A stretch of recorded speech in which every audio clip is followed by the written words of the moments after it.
Hi, everybody.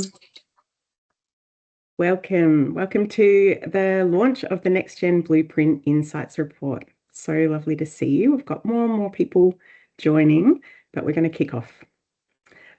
So this report is the Every Generation Has a Role, Building Community Resilience Through Intergenerational Leadership. And my name's Meg. I am the Head of Rural Horizons at FRRR. And just a couple of points about housekeeping. You can drop your Q&As into the chat as we go. I'll introduce our staff on the call as well, and they'll be monitoring and responding to the chat, and there'll also be time for questions at the end. And as we kick off, I'd really love to hear about where you're dialing in from, why you've joined, and what questions you've got that led you here to come to the webinar today, and what you'd like to know from today's webinar. This presentation is also being recorded, and it will be shared at the end as well.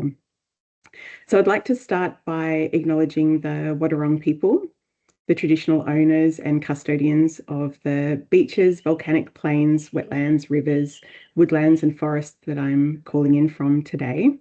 I honour and acknowledge the cultural knowledge and the enduring wisdom and leadership, care and responsibility that have been shared across generations for thousands of years on the lands that I'm calling in from and the lands that all of you are joining in from today as well.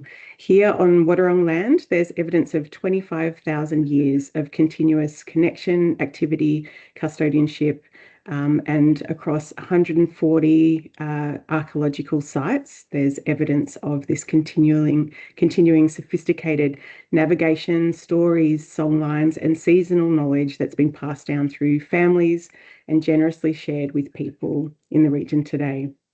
That enduring legacy, it reminds us that every generation has a role to play in shaping strong, connected, and thriving communities over time. And as we explore intergenerational leadership today through the NextGen Blueprint report, we recognise that First Nations people have long demonstrated the power of generations leading together in service of care and in service and care of country, culture and community. So I'd love to hear where you're dialing in from today, if you would like to put that in the chat as well. I'd like to give a special call out of a couple of very special people on the call today, the team behind this work, which from FRRR, we've got Lauren, Elise and Sophie, and we've got our very special learning partners, Melka and Bryce from Yobu, who you'll be hearing a little bit more from later in the call. So a quick word about FRRR. We work with wonderful philanthropic partners like VFFF, who is the NextGen Blueprint's very valued funding partner. And we really thank them for their work in walking alongside us and walking alongside communities, rural and remote communities, to bring this work to life. The FRRR strategy, and FRRR as an organisation, and our strategic priorities at the moment. For those of you who might be newer to engaging with FRRR, we're the Foundation for Rural and Regional Renewal, and we exist to ensure remote, rural and regional communities have what they need, not just to survive, but to thrive now and for generations into the future. We're Australia's only national foundation solely dedicated to rural, regional and remote communities. And we ourselves are based in regional Australia, all over Australia. And that really shapes how we listen and how we show up for partners and how seriously we take the leadership that we know already exists in communities. We're very trusted by communities, by philanthropy, by government, by partners, because our role is to connect and strengthen and enable locally led community solutions, not to come in with a top-down or one-size-fits-all approach. And we've been doing this work for 25 years now, partnering with communities, investing in them through our grants and our place-based programs, and working alongside and walking alongside organisations in places that have many strengths, but can also be overlooked, underserved or small, in attracting that sustained investment on their own. So the blueprint, the work that we've done on the NextGen Blueprint, it builds on the things that we're hearing every day through our grant making work with communities right across Australia. And through our work, we've been starting to notice some common threads from our 25 years in granting across Australia, common threads of challenges that are emerging across communities, particularly around the future of local leadership and participation. So we'll be chatting about that today. So just to give you an overview of the NextGen Blueprint, it emerged from the challenges that we're hearing across communities. We had community organisations tell us that they were concerned about volunteer fatigue, succession planning, and the future of sustainability of local leadership. Groups were asking who would step into leadership roles into the future, and how could local organisations better engage younger generations in the work of their organisations.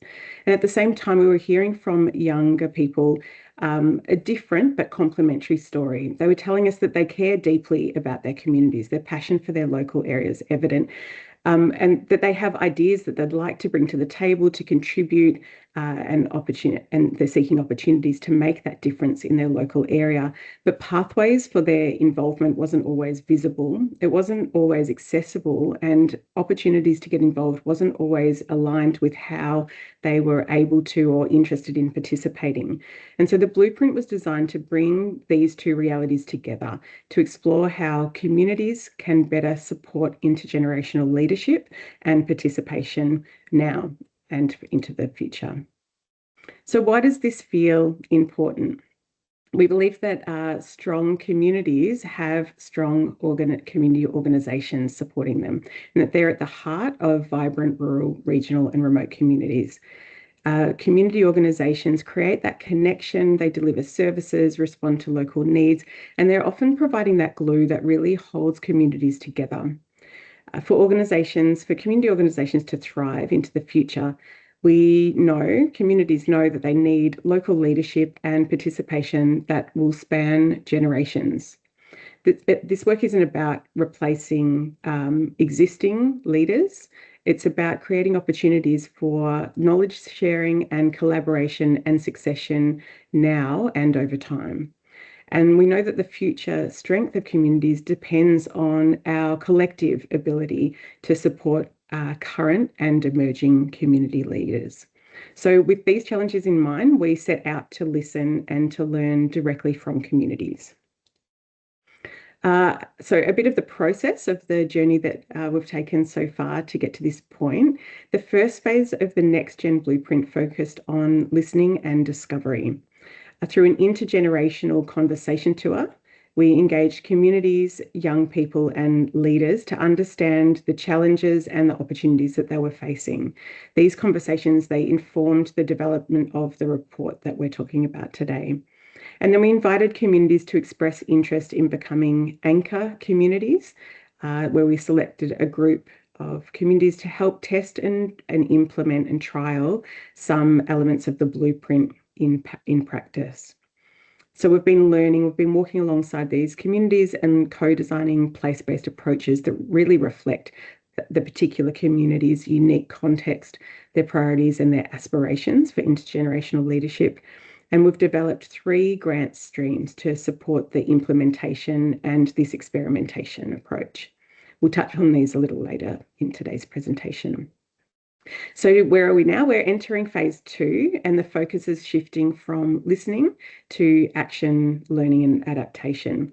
And as implementation progresses in the anchor communities and via our grants, we'll be having monitoring, evaluation and learning walk alongside the whole process, which will play a really important role in helping us to understand what's working, what's not working, and how do we need to continually evolve the NextGen Blueprint as we learn in community. At the heart of this work sits the conversation tour, which provided the foundation for the insights that we're going to be sharing today. So the Insights Report itself, it's an overview of what we heard from communities. The tour brought together 150 young people, community leaders and other stakeholders through workshops, one-on-one interviews and surveys where we were exploring what intergenerational leadership looks like in practice with those people. We intentionally joined existing community conversations to reduce barriers to participation and to help back and strengthen that local leadership that's already underway in communities. And people really valued that opportunity to speak to each other about the challenges. We found that young people are not a single homogenous group, that their aspirations, experiences, and opportunities differ significantly between communities and contexts, and that many communities are already practicing intergenerational leadership. The concept really resonated. They were able to point to many examples, but they didn't always have that shared language. And so this is where we've coined some of this term intergenerational leadership. So we're applying this term to encapsulate all of that work. The communities also highlighted the need for funding and practical support to turn ideas about intergenerational leadership into action. So this final report that we'll be speaking to in a minute, it reflects the voices, the experiences, and the aspirations of the people who participated in the intergenerational conversation tour. And the findings are grounded in their community experiences, in insights and aspirations. It's not just our assumptions. So at this point, I'd love to pass over to Malka and Bryce, our incredible friends from Yobu, our learning partner, who partnered with us throughout this process. They'll take us through the key insights and findings from the report. Over to you, Malka. Thank you. Thank you, Meg, and hello, everyone. It's very excited to be joining you today. I feel like we've done so much thinking and so much, it's been such a fabulous journey going to Hay and Charleville in the communities and really hearing it, but then also seeing how the work has evolved from the very beginning of this project and the generosity that FRRR has had in the approach that it has taken to do this through the learning partnership. As Meg said, I work with Bryce, who you'll hear from in a moment, but really just wanted to talk to today, like the importance of what the interesting part about what FRRR is doing and in tackling this problem in terms of like how we sustain a workforce over time, how we sustain knowledge over time, really how we do succession well in regional communities, and how we renew leadership. So, I come from the agriculture industry, which forms a really big part of regional Australia. And one of the biggest challenges for as long as I can remember has always been people and how you attract new generations, show them possibilities and pass on the knowledge. So I think, when you're thinking about communities, really it's actually applicable to every industry, and it's the people that hold up those communities. So this work I think is extremely important for, the continuing to build thriving communities and also attracting young people and how we approach that thinking. So really want to take you on the journey today of how we even got to the concept of intergenerational leadership, what it is, how it works, and how we start thinking in this way, and then talk to the insights. So really the insights are like, what are the blockers, where work is needed and what we need to be thinking about, and then really go away with some practical actions and things that have come out of it. But really, as we started this work, it's really interesting because Bryce and I are a living example of like breathing and leaving this work, and approaching intergenerational leadership very, very raw. And so I love this work because we are essentially intergenerational ourselves, and we run as partners in our work. So it's really dynamic. Like the way we show up in our work is essentially what we're studying here with FRRR. And it's helped me think about this as well. Yes, no, I'm not saying you're old, Rice. So I think it's interesting, we come from different life priorities. Like the way we provide feedback to one another is different. We see problems differently. We prioritize different aspects of the work as well, and how we view the work that we do. So I think we've really had to slow down and explain what we mean. It's almost like a translation barrier, and really listen to each other and understand navigating like how we make decisions, how we share influence, how we hold and give importance to both like the experience and knowledge with new perspective in the same piece of work. But I think you know, sometimes whilst we couldn't be more opposite, and it's not always easy to actively build that space, but really what it does is like it creates a platform for working through like questioning and tensions and different worldviews, and we apply that into our work. And what it means is that it creates like, you know, new thoughts and ideas and outcomes that are actually then really well balanced and grounded and able to hold all of that complexity. So essentially like tailoring the work, you know, across generations for many generations as well. So I think it's been a really practical approach in my work personally, but also in how we view this work, because I think in thinking about the term intergenerational leadership, you know, what is intergenerational leadership? Well, it's actually then that it's the ability to create that space for that complexity to happen. And so in terms of the actual definition of intergenerational leadership, we've got here, you know, intergenerational leadership is generations leading together, sharing power, purpose, and responsibility across age and experience. So it's not about, you know, handing over or holding on. It's not about that the old have to go and the new have to come in, but it's actually about how we work better together. And so it is that co-stewardship by design, where young people and experienced leaders can decide things together, do and carry responsibility. And so when we first thought about this work, there was one simple question that asked, what would it take to genuinely connect and empower the next generation of community leaders and doers in regional, rural and remote Australia? And I think that's a question that we often ask, especially in the world of workforce, when we're thinking about, you know, attracting and retaining talent.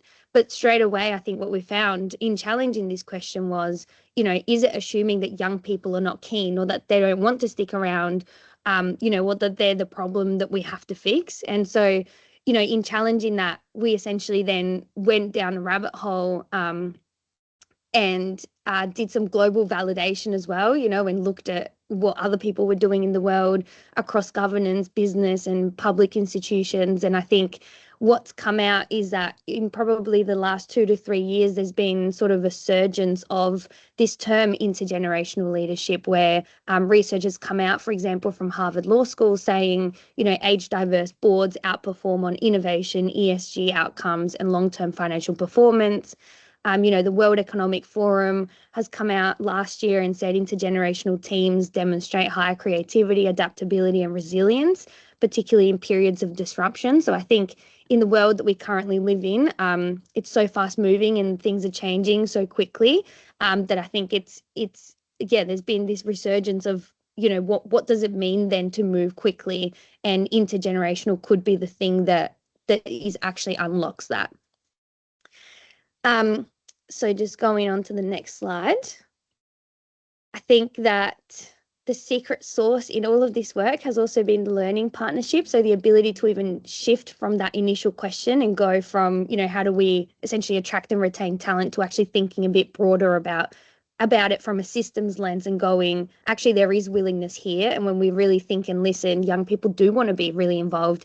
And actually, the older generation want to work with young people, but don't necessarily know how to. There isn't like a best practice per se.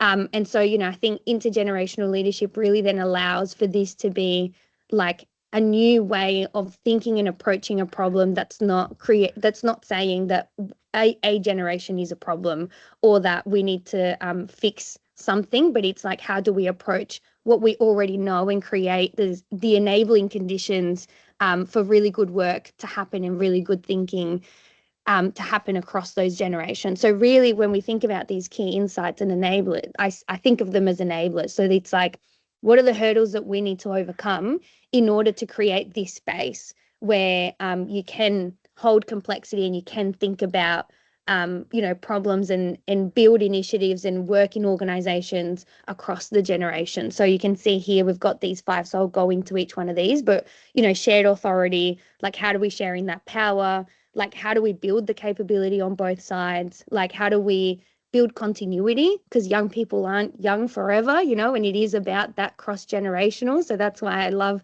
the title of this report. Like the responsibility is every generation has a role. You know, the responsibility of a regional community shouldn't just sit on the shoulders of, you know, the older generation just because they are, you know, the leaders or they have more knowledge, but actually like young people and everybody in the middle are just as responsible for actually the leadership in that community, and are already leaders because they live there and they know the place, and they have something to contribute.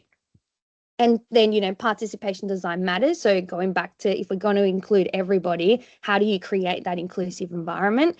And then pathways need to be visible. So, you know, what does that look like? Like, what is visible for different generations? And I think that's also really interesting. It kind of goes to that translation in communication across different people. So let's dive into it. So insight 1, we've got shared authority. So really, like, what does this mean? It means like the cross generations hold the power. So, you know, what we heard was young people describing the experience of, you know, I get invited into the room, but I'm not being heard. Or, you know, I sit on committees, but I have no voting power or authority. So, you know, really, I'm just saying my opinion, but where does that lead? You know, or we've got, for example, we've got a report once a year rather than actually like shaping decisions from the start. So like, you know, you've got a committee that meets, but then there's no feedback loop. So like, you know, people want to know, like, did it land? Did it matter? Like, did anything change? Was my opinion or my, you know, what I said actually considered, even if it didn't go through? So I think, again, going back to it's not bad intent, but it feels tokenistic. So how do we build the system that will enable that, and best practice for actually shared leadership?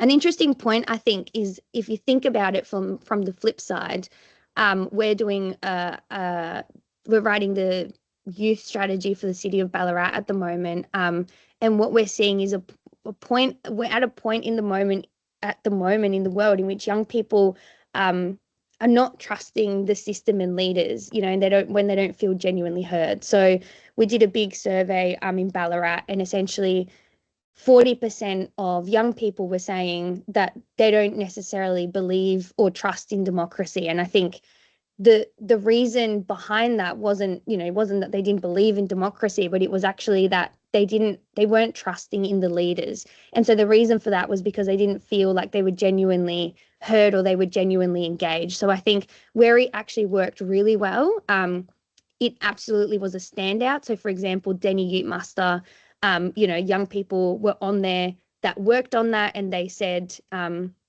know, they were saying things like, you know, I am valued based on the value that I bring and the ideas that I bring and the work ethic that I do rather than my age. And so, like, you know, the Denny Ute Master has so many young people leading that initiative, and they've got like over 20,000 people now that show up every year, and it's one of the biggest and most well-known events in regional Australia. So, you know, that is spearheaded and led, you know, by young people, but obviously like it's a cross generation because there's so many people involved, and you've still got, you know, the established leaders and people in the community leading that. So I think there's something like, why am I saying the thing about Ballarat? Because I think young people at the moment are living through a challenge around, you know, who do we trust in this world of misinformation, and how can we genuinely contribute? And I think where it works well, it works really well.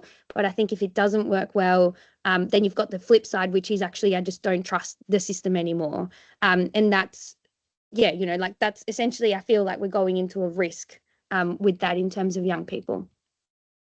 Insight number 2 really talks to like the fact that shared leadership only works when both sides are supported. So, you know, what does two-way capability look like? I think good intentions is great, but it's not enough, because it means that it's like the burden is sitting on the shoulders of the mentors and the mentees, like, you know, the young and the old, sort of going into it with great intent to go, yes, you know, we want to work together, but actually like we don't have the capability or the resources or the know-how of how to do it. So, you know, young people describe like being encouraged to step up, but then left to figure out, you know, how to do things. And then experienced leaders on the other side said, you know, being a good mentor is actually just an assumed thing. And so I think, you know, what is a good mentorship relationship, and it doesn't actually happen automatically. Like, how do you mentor without controlling? How do you lead without being overwhelmed? How do you share authority with appropriate guardrails, and how do you set that up and have those conversations really well? So I think this insight is critical because it creates a big, like, it's essentially the translator in communication. And it's also where people feel most supported, and where in communities where it has worked well, it has made all of the difference, and it has meant that young people are then able to step up, and the older generation are able to feel comfortable and confident and trusting in handing over some of that shared power and responsibility. So, for example, Charleville, in their plan, they've got this as a foundational priority to go. We've actually just got to work on this capacity across our community to then be able to build on what intergenerational leadership means. So I think this is a really key one, and I would say it's underlying to essentially all of the work that and all of the conversations that community are having at the moment around all of this. And if I go to the next one, we've got consistency. So we heard this over and over in terms of from a funding point of view, but also from a program point of view. So, a program starts, and then the program happens, and then the program ends, and then potentially the funding runs out, and then you get more funding and the program restarts in a slightly different way. And in the same way, you've also got young people who are not always young, going into these programs. So you've got a churn in terms of funding, but you've also got a churn in terms of the young people that are then moving on. And then you've got an alumni and you've got a base, but everybody that's coming in is normally new, every few years, especially when you think about those transitions from school to then university. Like, we in regional communities often, we know that a good portion of people essentially leave. And then there's also people that are coming in. So I think this has been a really tricky thing in terms of, like, how do we build that consistency when we know that there's going to be like spurts of energy, and then sometimes there's going to be a bit more of a lull. And what we know is that leadership development takes time, and it can't be rushed. So it can't be reset every funding cycle. And that when programs disappear and restart, like, you do lose that momentum, but you also lose the people involved in it. So then you've essentially got to start from the beginning. But I think the biggest takeaway here is that the continuity is not just about funding. And we've had a couple of examples where, organizations have really built a system around, for example, their alumni network, or like being able to do things remotely with people that they have built up, and break up tasks whilst they're away to sort of be able to give back, or for example, like the handover periods of that, like, how do you build that crossover from one program to the next, with the people coming out and the people coming in. So there's different ways in which communities are exploring, like, how to best do this. And I would call out Charleville again in terms of this, because they're really great at advocacy. And they were talking a lot around, if we can get some numbers and some benchmarking each time that we do some of this work, then potentially we can get some consistency in funding also from different streams. So looking at, like, different options. And I think in terms of this work, FRRR, like, the generosity of the 3 years and the learning partnership around this is also going to it's going to be really interesting. It's going to be a good amount of time to get some learning across a longer period of time for these communities to actually be able to trial. And we're encouraging, like, we're not encouraging failure, but we're saying, it's totally okay to fail, because that's part of it and that's how we learn. So, if that doesn't work, then how do we then start to create some of that like continuity across the work?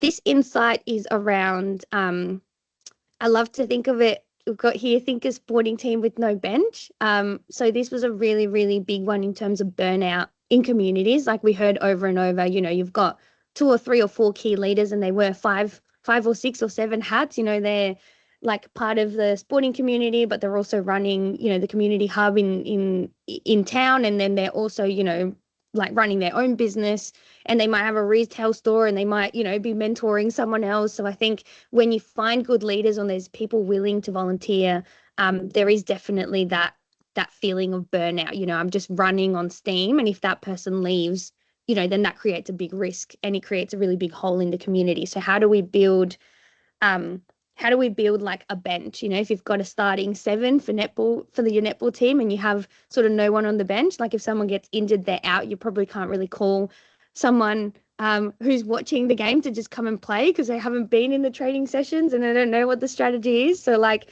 how do you create those training sessions where you can invite a whole lot of people to come in, do the training, and then be able to sit on the bench or be able to be called in and do some of the work? And I think a lot are really like, one of the thoughts that has come out is, for example, like if you've got a treasurer doing a task for a specific organization, like could you do a treasurer that goes across, you know, 4 or 5 organizations in the community, for example, and could you break up that role into, you know, 5 or 6 tasks that you could have, you know, 5 or 6 people doing, with one person sort of leading or coordinating, rather than it sitting with one person or you needing 5 people across the different organizations. So there's sort of different ideas going into it.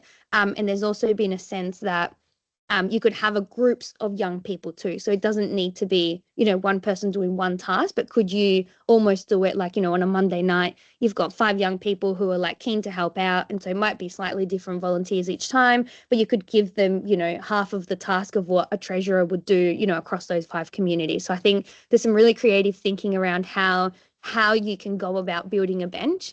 And one other call out that I'll make here is that, especially with the cost of living, what we heard around young people has been like volunteerism as a way to develop in leadership has been competing against paid jobs, just because, you know, of how expensive things have become and everything that we know. And so it's actually created that tension and pressure as well. And so there's been a big call out around like, can we recognize on CVs again, you know, how important volunteerism is, and that it is actually, you know, essentially a job that can be recognized also within communities and organizations when I then go on and build my career.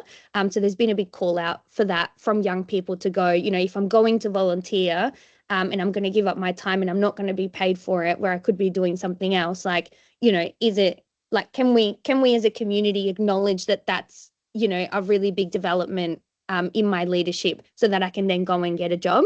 So I think that call out around like career trajectory too was really interesting. And then for the final insight, we've got those visibility of pathways. So, you know, and creating those spaces. So, you know, advertising opportunities is not necessarily a good way to make them accessible. What we know, for example, that works is like direct personal invitation. So being tapped on the shoulder is often what makes a difference between a young person stepping in or staying out. And what we heard over and over is visibility is like a structural equity issue. So if people don't know about it, or it's not reaching them, then it's unlikely that they're obviously going to be involved. The other thing as well is the vague expectation, or the idea that if you show up to a volunteering thing or a community event or an AGM and you put your hand up, like you're going to get the job and then you're going to be stuck with it for the next 3 years. So I think like people not knowing exactly what that role looks like, and not wanting, like being scared to go because no one else wants to step up, and then being stuck with the role for a really long time. So, you know, how do we create almost like a safe environment where people can come but also understand the position? So there was a lot of thought around like try before you buy. So like, could I come in, you know, for a day? Could I understand it a little bit better? Could I try it, you know, for a 3-month stint, you know, before I sign up to it without sort of knowing what it is? What stayed with me in this conversation, we had an Indigenous elder from up near Mackay, and he was saying that they've taken their meetings outside because it's a safer environment for essentially cross-generational. And he was saying, you know, we've got people driving in from everywhere to come to the event.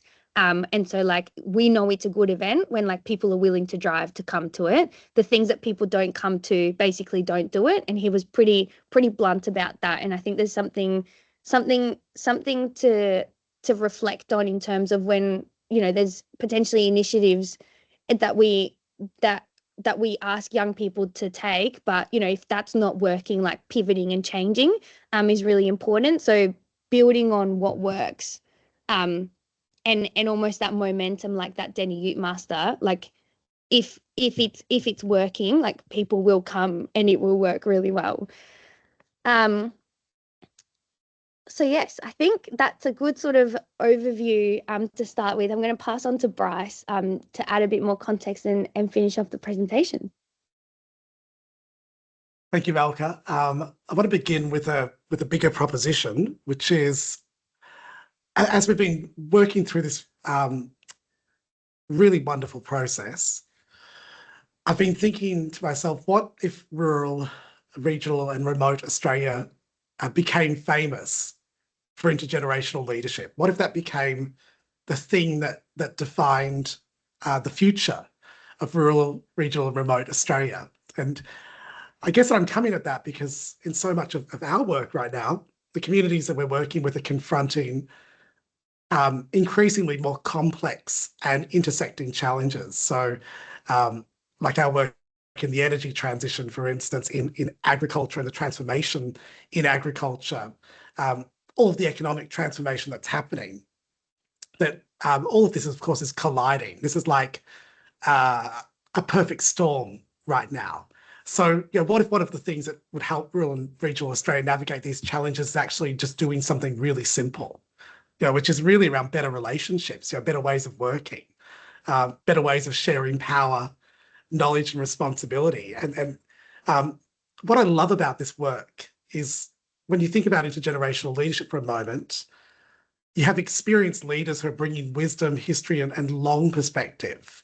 And they understand place, they understand people, they understand the history of institutions, they carry relationships over decades. And in rural and regional communities as well, like they often are wearing many, many hats. The special sauce here, of course, is young and emerging leaders. Well, what do they bring? They bring freshness, they bring new energy, they bring an edge, they bring different experiences, new networks, new ways of seeing the world. I mean, there's that a Japanese idea, a shoshin, so beginner's mind, you know, fresh perspective, that curious, open perspective. And so I think that as we've been doing this work, I've had this duality working with Malka on this, because on the one hand, all of the work we're doing at the moment in rural and regional and remote Australia feels harder than ever. And, you know, I'm saying that with a sort of 25-year perspective. Like, this is some of the toughest contexts we've worked in and I've worked in, you know, like just, this is a really difficult and fraught and challenging time. But then when I think about this work and I think about intergenerational leadership, there's something that's in our control, and that's around how we partner and work together. And so, you know, this slide here, the conditions that enable change, I mean, the key thing here is like, well, good intentions are not good enough. We've got to be deliberate by design, right?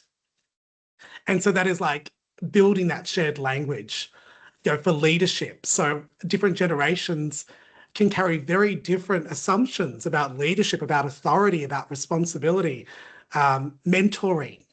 So one person might think leadership is like holding that formal title, another might think it's getting something done. And so I think that like this shared language piece and understanding that there's a reciprocal part of having a shared language, it can't be assumed. You know, there's always work to be done on defining and redefining, well, what do we mean and how are we working together? What do we agree on? What does this look like? Design participation on purpose. So, you know, like at its most basic, we just can't create a committee or just invite a young person into the room and just assume that intergenerational leadership will happen. So, I mean, I'll give you an example, like of say, 2 youth councils I know. So one youth council was established because the council felt like that it should have one. And that meant that young people met every month and they discussed issues and they provided feedback. But there was no direct connection to local councillors or no direct connection to senior decision makers. The young people didn't know how their decisions could influence anything. They didn't have any sense of resources or budgets. They didn't know what they were really being asked to advise, recommend, or deliver. So they provided really great ideas, but there was no clear feedback. The other council, had been really intentional by design. So we've got a really clear budget and really clear resources allocated to this youth council group. We have some clear dotted lines, direct and sustained relationships with councillors and council officers. Our councillors and our youth council meet 3 or 4 times a year. Our council officers report back. We will give a really simple, clear question to our youth council. We'll ask them, to respond to it. So there was a clear feedback loop. I think that the point being, they designed participation on purpose and were really intentional by design. I think one of the big things here is meet young people where they are. I was just on the phone before to Kathy McGowan, AO, who was talking about this webinar, and she tells a great story about being elected at Indi and how they just wanted to get young people involved. And so they just invited a whole lot of young people to get involved in that campaign. And of course, they were meeting online. They'd have a 3-hour meeting twice a week online. And guess what? That didn't work for any of the young people at all. None of them wanted to turn up to a 3-hour meeting, even though Kathy's really cool and all of her friends are really cool. That didn't work. But they then had to sort of work to what will work. And what worked were action-based, task-based jobs, giving young people like really specific things to work on and clusters of young people working on those problems. And that was meeting young people where they are. They didn't want to do that 3-hour Zoom meeting, but they did want to take on work in this campaign. I think like one of the big key things here is share power for real.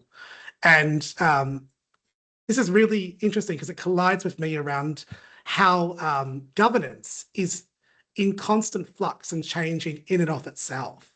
So, like really sharing power for real is meaning that people have something meaningful to decide and contribute to, that they've got some responsibility, they are trusted in it.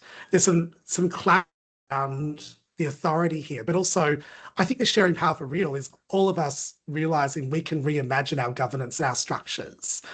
It's not necessarily a youth steering committee if that's not what's right in your community. It's not necessarily a young person on the board if that's not what's right. It's about designing what that shared power looks like, and there's constant flux and change in that. And I guess the other one that really came out here, create enough stability for trust to grow. Trust is in short supply, as we all know right now, and it's not created at all just through a meeting or by inviting someone onto a committee. It's really around expectations are clear, information is shared, that people are receiving the support rather than just being left to work it out for themselves. We did have a number of young people talk to how they were just thrown onto a committee and they had no sense about what they were being asked to do or why they were there or what the role of the committee was. Feedback and how important that is. How important it is that commitments are honoured. So all of this is really, like when I look to it, the conditions that will enable change. And then I guess that I go into, if we're going to be famous for intergenerational leadership, we need to be intentional by design. What's really beautiful about this work is we've been able to name up 5 stages of intergenerational leadership. And like really, this is not a scorecard. It's not even really a judgment, but it's a bit of a way of taking the pulse of your organisation or your community and sort of asking, well, where are you sitting right now on these stages? So, stage 1 is like really around, like we're building the foundations of that. And often, like I would say in that stage 1, that is, for instance, recognising we've got to do more to engage young people, as an example. Stage 2 is really recognising the gap. So we are engaging young people right now. They're invited to activities. They're connected to where, decisions are being made. But at the moment, we're not intentional by design yet. So this is like the moment we stop saying young people are not getting involved and we begin asking, what is it about the way we operate that makes it difficult, to do the intergenerational work? Then what can we free up? Stage 3, we're calling starting the conversation. And we're calling that this because it's more than a one-off consultation, but starting the conversation is where, you know, a community or an organization is building relationships, building that shared understanding, clear opportunities around what intergenerational leadership means in that context. And in doing that, it means experienced leaders become willing to hear familiar problems in a new way. So like, actually, like there is deep listening in this. And vice versa, young people, you know, become able to understand history, relationships and constraints. And then we start, you know, designing together.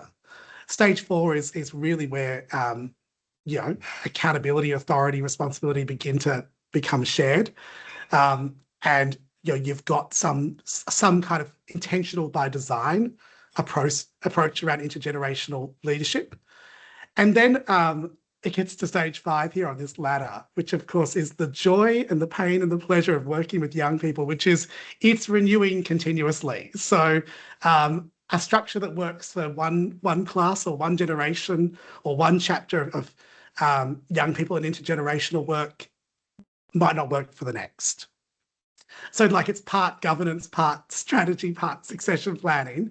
But really, like, what are we trying to say here? At its most basic, it's probably, if you do the work, you'll be able to get some young people engaged in leadership roles and build up some approach around intergenerational leadership. So you'll be able to get to stage 3 or stage 4 quite well. The real challenge is that stage 5, because it is constantly evolving and renewing. And so the questions that I have in mind are like, where are we now? You know, what does the next stage look like for us? You know, and when we're thinking about intergenerational leadership, what do we need to design differently to move forward? So the beautiful pain point in all of this is that it's not static. It's in constant evolution, as are young people as well. In the report, there is a whole lot of really practical case studies and examples, and this here gives you a couple of practical starting points as well. And I really encourage you to have a read of some of those case studies and to reach out as well to the team. I guess that one thing which I would say about this, as a practical starting point, again and again and again, the question I would have in the front of my mind is, has this genuinely been designed for generations to lead together? You know, does everyone understand the purpose? Are the roles and expectations clear? Is the authority kind of real, and has that been articulated? Is support available for both the young and experienced leaders? It's not just about supporting the young leaders. The experienced leaders need a lot of support in this work as well. Is there enough continuity for trust to grow? So, you know, those practical starting points are really, really crucial. So before I pass back to the FRRR team, I want to just come back to that possibility, like what if rural, regional and remote Australia became famous for intergenerational leadership? As we looked at all of that benchmarking internationally, it was extraordinary for Malka and I to see the likes of the World Bank, the likes of the St. Gallen Symposium, doing serious work right now to say when commercial businesses have intergenerational leadership built into their structures, they are doing better on every measure. They're more profitable, they're delivering on their ESG, they're delivering on their strategies, all of that stuff. I think that as we look at that learning and we think about rural and regional and remote Australia, that's why I'm not flippant about this idea that we become famous for intergenerational leadership. I think that, like, really it's actually like our only hope. You think right now, to every sort of complex challenge we have, it cannot just sit on the shoulders of those who have been volunteering and putting their hands up, you know, forever in communities. So that's why I'm saying, you know, we design for it. We design intentional by design. We build the trust that it requires, and we share power, you know, with intention. And then when we do that, there's a combination of deep wisdom and fresh thinking. And that for me then reflects rural and regional Australia at its best, you know, when it's celebrating its greatest strengths. So It's a real privilege to do this work. I'm really looking forward to the questions, so put them in the chat as well. And I'm going to pass back to our FRRR colleagues. Thanks so much, Bryce and Malka. I'm going to speak a little bit, we're going to move on from the why and the what of intergenerational leadership, just to talk a bit about the actual how we're actually going to bring these ideas to life in communities. So over the next 3 years, thanks to the support of the Vincent Fairfax Family Foundation, we'll be investing in testing and exploring and, most importantly, sharing what we learn as the insights are put into practice in real communities. So we know that the blueprint and the insights report really provide that strong foundation, but the real learning is going to happen when the communities and not-for-profits start applying the ideas, adapting them to local context and discovering what works, what doesn't, and what actually creates that lasting change. To support that work, we've developed a range of funding options alongside some practical support and resources from the FRRR team. The 3 opportunities, funding opportunities here are really designed to create impact at different levels. So the first is our test and learn grants. They're small, quick response grants of up to $10,000 designed to help people pilot ideas and explore new approaches. For young people, the funding's really about creating those opportunities to step into leadership, test an idea, and become an active change maker in their community. So, if a young person has the energy, passion, and motivation to make a difference and to act on something, we want to make sure that lack of resources isn't the thing that holds them back or creates a roadblock for that idea or project to flourish. Those grants are also available to community organisations and not-for-profits that have been listening along and learning and want to strengthen intergenerational leadership within their own work. So they provide a real lowest risk way to trial some of these approaches and ideas that are emerging from the blueprint work. At this test and learn level, we're really looking to support that change at an individual, organisational and project level. The second stream is our anchor community grants, which are a key part for how we'll test and learn this work over the next 3 years. We've selected 2 communities, Hay and Charleville, to act as our anchor communities, and I'll speak to these more in depth in a moment, but essentially these communities will have access to dedicated funding pools that the local not-for-profit organisations can use to embed intergenerational leadership within their organisations and create more opportunities for young people in those communities.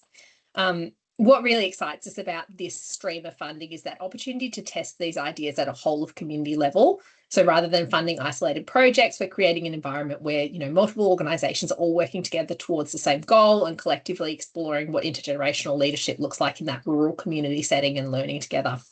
And then a final stream there is our Connecting Impact grants. So these grants are up to $50,000, designed to support larger initiatives that really start to bring together people and organisations and community together. We're looking for projects that build connections, create opportunities for young people, help influence broader systems and conversations around intergenerational leadership. The projects that are funded here might operate across communities or across regions or across states, but ultimately they're really about expanding those opportunities and creating pathways that enable young people to participate, contribute and lead in their communities. Taken together, the 3 funding streams really give us that opportunity to test intergenerational leadership at multiple levels, from individual young leaders and local organisations right through to that whole community and broader regional collaborations. Throughout the process, we'll be capturing and learning and sharing what we're hearing and what we're seeing happening on the ground, so the insights can continue to better for all communities as we continue to learn.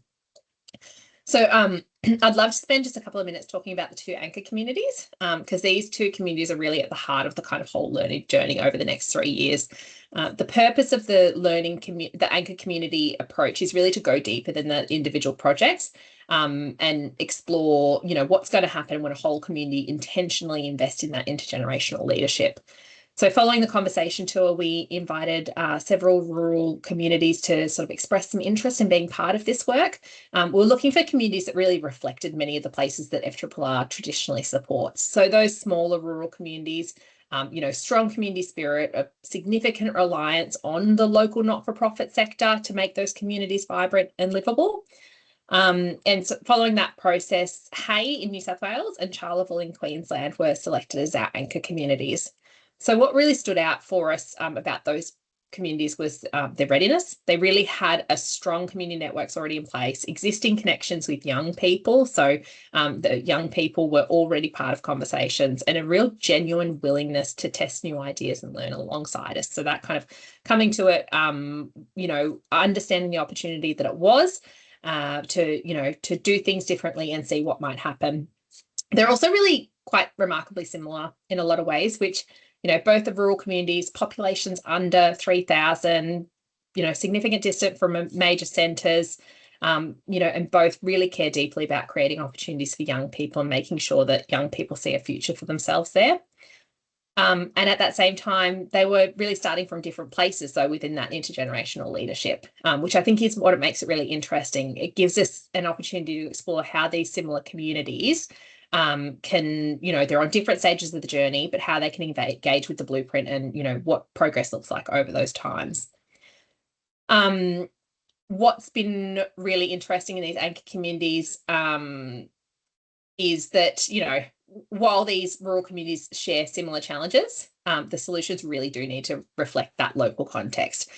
So, you know, in action, when we went there, both communities really strongly validated what we heard through the intergenerational leadership tour, particularly around that participation, leadership pathways, and knowledge sharing between generations. So, you know, young people told us that they wanted more flexible and visible ways to be involved. They wanted opportunities to try things out before making long-term commitments, you know, see if it was for them. And they wanted those stronger pathways into leadership and decision-making roles. But we also heard that strong desire to create opportunities for knowledge sharing between generations and to intentionally support the transfer of leadership from one generation to the next. You know, similar themes that we started from, but each community has really taken ownership of their community blueprint and adapted it to suit their own priorities and the strengths of those communities. So in Hay, what are the strongest themes that's coming through is that challenge of engaging what they're calling the missing middle. So those young adults, roughly 22 to 35, you know, community recognise they have really strong pathways for young people under 18, strong opportunities for established community leaders, but there's a real gap in the middle. And so since developing their blueprint, we've already seen the emergence of a new group created, you know, focusing on creating opportunities for that cohort to connect and contribute and, you know, contribute to community life in ways that work for them. We've also seen local organisations really reflecting on their own practices. So that's been really exciting to see that happening beyond the funding. In Charleville, the focus is a bit different. You know, communities really identified the importance of building strong foundations first, particularly around confidence and resilience and understanding where young people are currently at before new leadership opportunities. There was a real strong recognition that if we want young people to step up into leadership, we really need to make sure they're supported and equipped to take on those opportunities first. So they're, you know, two different communities. You know, it's really exciting that, you know, rather than the communities coming at it and following a prescribed model or ticking the different boxes, we're really seeing them take ownership of this approach and the framework and adapting it to their own local context to create pathways that are really meaningful there for their community and make sure that they create impact over those 3 years. You know, ultimately that's what the work's about. So we're really excited about that. In terms of opportunities to be involved, we do have a couple of asks of you after this session. So if something in this has really resonated with you, you know, we would love for you to share it, talk about it and put it into practice. You know, we've seen examples in Hay and Charleville. You know, the community groups are getting out there and they're doing all these things. They don't need funding. It's just a bit of a mindset shift. So, you know, most of these insights and starting points can all be implemented without financial resources or funding. So take one and implement it in your community organisational group. We already know that there's people out there and organisations really doing amazing work in this space. And so if that's you, please reach out. We'd love to learn from your experiences and share them more broadly with our journey, with our communities for their journey. If you have an idea or a project that connects with the funding, you know, or presents an opportunity to test some of the ideas, we'd love to chat about potential funding opportunities and how we could support that work. So please reach out. And if you'd like to partner with us to support the work as well, we'd love to connect. The wonderful thing about this framework is that it doesn't replace anything, but really integrates with everything else that's happening in the system or in a community. Can be laid over on, added in, or become the foundation for future work. We already have communities who are excited about it, opportunities ready to fund. So the more that we can work together across different sectors and generations and different communities, the greater impact we can have to achieving Bryce's goal of, you know, being known for intergenerational leadership in rural communities. I'm very conscious we've run to time, so I'm just going to pop in the thing here. Yeah, would love for you to contact us. Sophie has dropped into the chat there all the different links that those QR codes lead you to. Feel free to go into those. Please do get in touch. I'm conscious we've gone up to time, but if anyone has any questions and is able to stay, we'd love to, yeah, to answer any questions.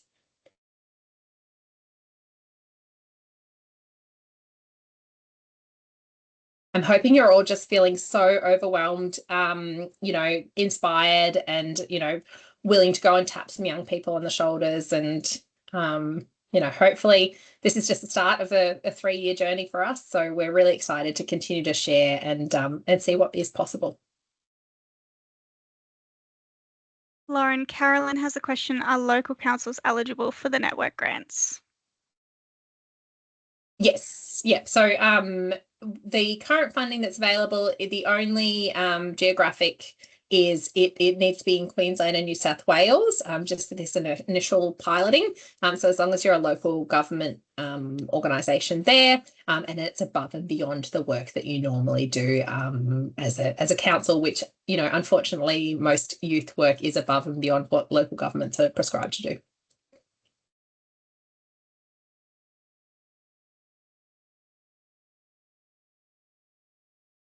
Wonderful. Fantastic. Well, that hopefully, thank you so much for giving us an hour of your time. Yeah, we're pretty thrilled to be able to talk about the work. You know, we're lucky enough to see it, you know, rolling out and happening. So hopefully it's inspired something for everyone as well. And yeah, keen to keep exploring what the opportunities are in the future. Thanks so much, everyone.